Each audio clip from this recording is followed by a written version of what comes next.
Hello everyone, welcome to this video. You're watching English with Preetham sir. You are on the very first video of Classroom Sentences series for teachers. And I need not tell you how important it is to learn English, to be able to speak English, especially if you are in education sector. तो अगर आप एक teacher हैं और चाहते हैं कि आप क्लासरूम सेटअप में छोटे छोटे सेंटेंसेस इंग्लिश में इफ़ेक्टिवली यूज़ कर पाएँ और बच्चों के साथ उन सारे सेंटेंसेस को बोल पाएँ, तो आप बिल्कुल सही वीडियो पे हैं। हम आज इस वीडियो में सीखने वाले हैं कि वो कौन कौन से सेंटेंसेस हैं जिन्हें आप क्लासरूम में बच्चों के साथ यूज़ कर सकते हैं, और हम देखेंगे कि उन सारे सेंटेंसेस को हम लोग इंग्लिश में कैसे बोलते हैं। हम लोग आज के वीडियो में इन सारे सेंटेंसेस को सीखने वाले हैं, तो चलिए उन सारे सेंटेंसेस को सीखने की जर्नी को स्टार्ट करते हैं। तो चलिए हम समझते हैं कि वो कौन कौन से सेंटेंसेस हैं, किस तरह के सेंटेंसेस हैं जो हम आज इस वीडियो में सीखने वाले हैं। तो हम सीखेंगे कि जब आप क्लासरूम स्टार्ट कर रहे होते हैं, आप क्लास में एंट्री लेते हैं, तो कैसे क्लास स्टार्ट करते हैं, क्या क्या सेंटेंस आप यूज़ करते हैं, कौन कौन से सेंटेंसेस को आप बोलते हैं। उसके बाद इंस्ट्रक्शंस देते हैं, आपको इंस्ट्रक्शंस दे रहे हैं अपने क्लास में, तो कौन कौन से सेंटेंसेस का उपयोग करते हैं। क्लासरूम मैनेजमेंट वाले सेंटेंसेस हो गए कि ठीक से बैठ जाओ, ध्यान दो, ऐसे सारे सेंटेंसेस। या अगर आपको क्वेश्चंस पूछना हो कि आप क्वेश्चंस पूछ रहे हैं, आपने कोई कॉन्सेप्ट समझाया, टॉपिक समझाया, और फिर आप क्वेश्चंस पूछ रहे हैं बच्चों से, तो कौन कौन से सेंटेंसेस, कैसे कैसे सेंटेंसेस आप यूज़ करेंगे और उन सारे सेंटेंसेस को आप इंग्लिश में कैसे बोलेंगे, उन सारे सेंटेंसेस को हम देखने वाले हैं। तो चलिए हम लोग सबसे पहले सेंटेंस को देखते हैं। आप सभी को सुप्रभात। आप क्लास में एंटर करते हैं और क्या बोलते हैं? गुड मॉर्निंग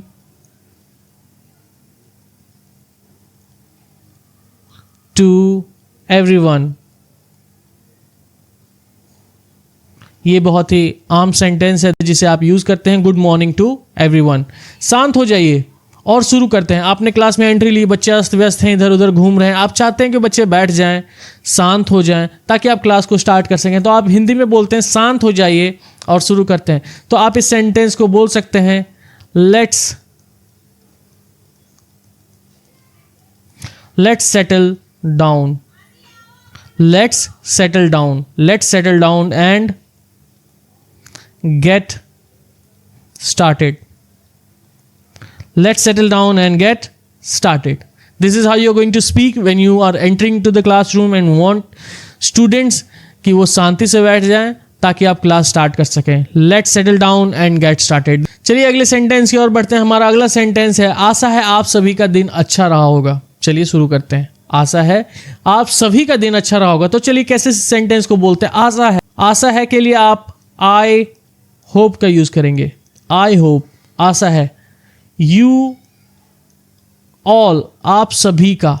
आशा है आप सभी का। I hope you all had a great day.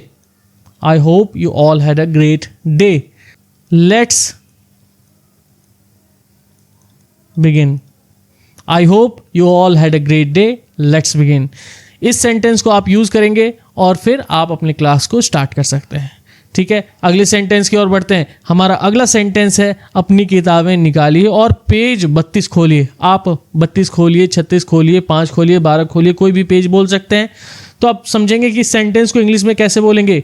Take out your books. आप अपनी किताबें निकालिए, take out your books and turn to, खोलिए, page 32 and turn to page 32. This is what you're going to speak. Take out your books and turn to page 32. हमारा अगला sentence है, कृपया ध्यान से सुनिए। आप इस सेंटेंस को बच्चों के साथ बहुत यूज करते हैं। आप कहते हैं कृपया ध्यान से सुनिए, तो आप कहेंगे लिसन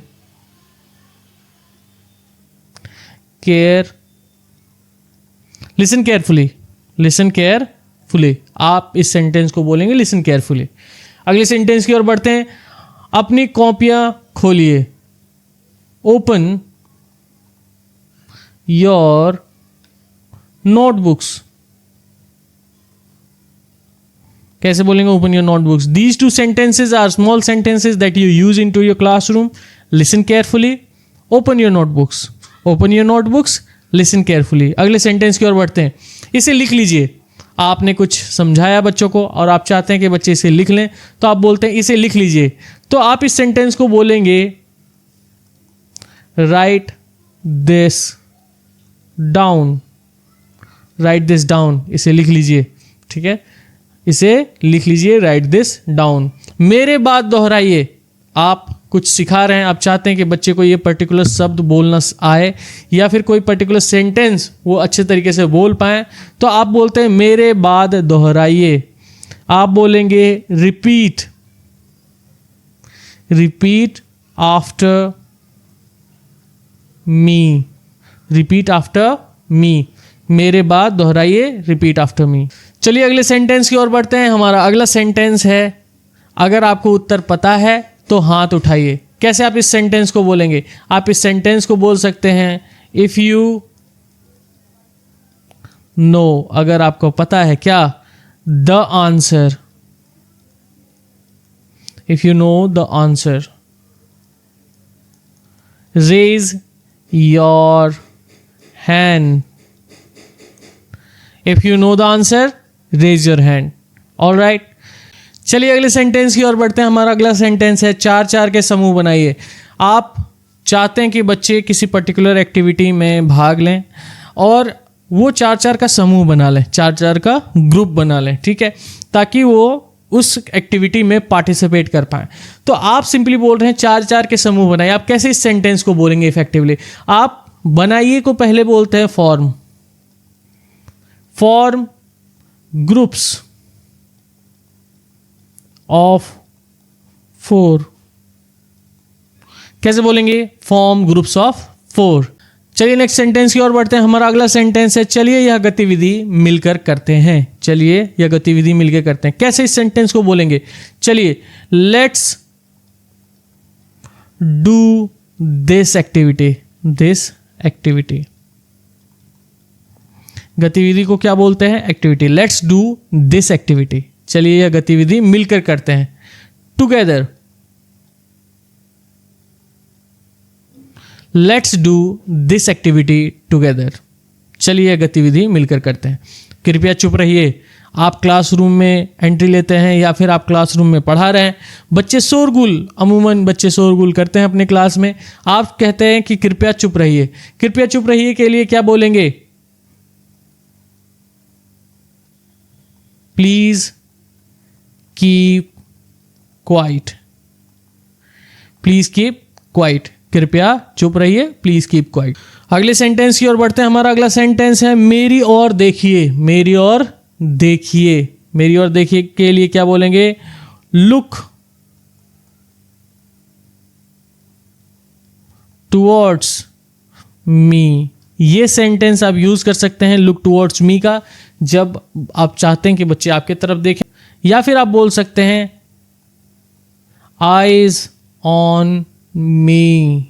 आप क्लासरूम मैनेजमेंट में बच्चे को ऑर्डर दे रहे हैं, आईज ऑन मी, ध्यान इधर हो, मेरी ओर देखिए। अगले सेंटेंस की ओर बढ़ते हैं। आप क्लासरूम में पढ़ा रहे हैं या फिर आप बैठे हुए हैं और आप नोटिस करते हैं कि बच्चे बहुत देर से बात कर रहे हैं। आप बोलते हैं अब बहुत बात हो गई, अब बहुत बात होगी। इसका एक तरीका हो सकता है बोलने का इंग्लिश में,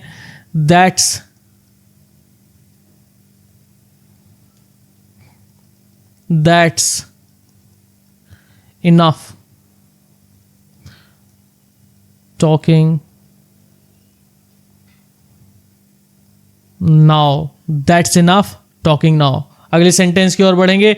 हमारा अगला सेंटेंस है चलिए अब पाठ पर ध्यान देते हैं। चलिए अब पाठ पर ध्यान देते हैं। Let's focus on the lesson, let's focus on the lesson. This is how you are going to speak जब आपको बोलना हो। चलिए अब पाठ पर ध्यान देते हैं, चलिए अब लेसन पे ध्यान देते हैं। Let's focus on the lesson now, let's focus on the lesson. चलिए, क्या कोई मुझे उत्तर बता सकता है? आपने अपनी क्लास पूरी की और कोई सवाल पूछा, ठीक है, सवाल पूछने के बाद आप कहते हैं क्या कोई मुझे उत्तर बता सकता है? कैन एनीवन, क्या कोई, कैन एनीवन, कैन एनीवन का यूज करेंगे। Tell me the answer? Can anyone tell me the answer? आप इस सेंटेंस को बोल सकते हैं, क्या मुझे कोई उत्तर बता सकता है? Can anyone tell me the answer? अगले सेंटेंस की ओर बढ़ते हैं। हमारा अगला सेंटेंस है, यह किसे पता है? ये भी एक तरीका हो सकता है जानने का बच्चों से कि ये इस सवाल का जवाब किसे पता है, या फिर जो मैं बता रहा हूँ ये किसे पता है। तो आप सिंपली यूज करेंगे हु। किसे के लिए who knows this? Who knows this? यह किसे पता है? तुम्हें क्या लगता है? तुम्हें क्या लगता है? आपने किसी बच्चे से पूछ लिया कि अच्छा ठीक है तुम बताओ तुम्हें क्या लगता है, तो आप इस सेंटेंस को क्या बोलेंगे? What do you think? What do you think? आप इस तरीके से इस सेंटेंस को बोल सकते हैं, What do you think? तुम्हें क्या लगता है? अगले सेंटेंस की ओर बढ़ेंगे। तुम ऐसा क्यों कह रहे हो? यह सेंटेंस आप यूज करते हैं जब आप जानना चाहते हैं कि how did he conclude this answer? उसने यह जवाब कहां से सोचा, क्यों सोचा? ठीक है, तो आप पूछते हैं तुम ऐसा क्यों कह रहे हो? Why do you say this? Why do you say this? तुम ऐसा क्यों कह रहे हो? अब कई लोग बोलेंगे सर रहा है, रही है, रहे हैं सेंटेंस है तो इज़ेमार लगेगा। देखिए हमेशा हम ग्रामेटिकली सेंटेंसेस को नहीं बना सकते। अगर हम सेंस समझ के उस सेंटेंस का सेंस समझ के हम उसे नहीं यूज़ करेंगे तो कई बार हम अलग तरीके से सेंटेंस को फॉर्म करेंगे और वह सेंटेंस गलत भी हो सकता है। तो आप कोशिश कीजिए कि सेंटेंस का सेंस क्या है। वाई डू यू से दिस? ये हो गया कि तुम ऐसा क्यों कह रहे हो। ठीक है, अगले सेंटेंस की ओर बढ़ते हैं। क्या यह स्पष्ट है? आपने कुछ समझाया और आप जानना चाहते हैं कि किसी के मन में कोई डाउट तो नहीं, बच्चे के मन में कोई डाउट तो नहीं, तो आप पूछते हैं क्या यह स्पष्ट है? तो is that clear? Is that clear? या फिर आप इस सेंटेंस का यूज कर सकते हैं जब आपको कहना हो कि क्या जो मैंने अभी बताया, क्या जो मैंने ये समझाया ये सब लोगों ने समझ लिया, आगे से ये चीज़ें नहीं होंगी। Is that clear?